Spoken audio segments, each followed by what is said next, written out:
Guys, তো আমার মেহেন্দিটা দেখতেই পাচ্ছ যে কত সুন্দর বানিয়েছে। আমার মেহেন্দিটাকে দেখ, আমাকে দেখাস না। দেখো কত সুন্দর লাগছে, দেখো। ওয়াও, বিউটিফুল বলো। দেখো এখন এদিকটা কমপ্লিট হয়ে গেছে, একটা হাত কোথায় এটা শুকিয়েও গেছে অলরেডি, বাট এটা ভেজা আছে এখানটায়, আর এটা শুকিয়ে গেছে, বাট এখানটা হবে কাল। এদিকটা কাল করে দেবো। এদিকে কাল করবো, এই রোজটা বাদ দিয়ে এইখানে আর এখানে হবে। হ্যাঁ, তো এই হাতটা ভালো লাগছে না, এই বাদ দাও এই হাতটা। এই হাতটা দেখো কত সুন্দর।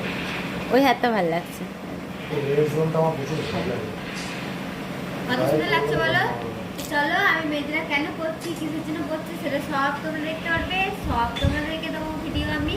তো একটু ওয়েট করে যাবো, তাহলে আমার বান্ধবীর সাথে দেখা করতে হবে তোমাদেরকে।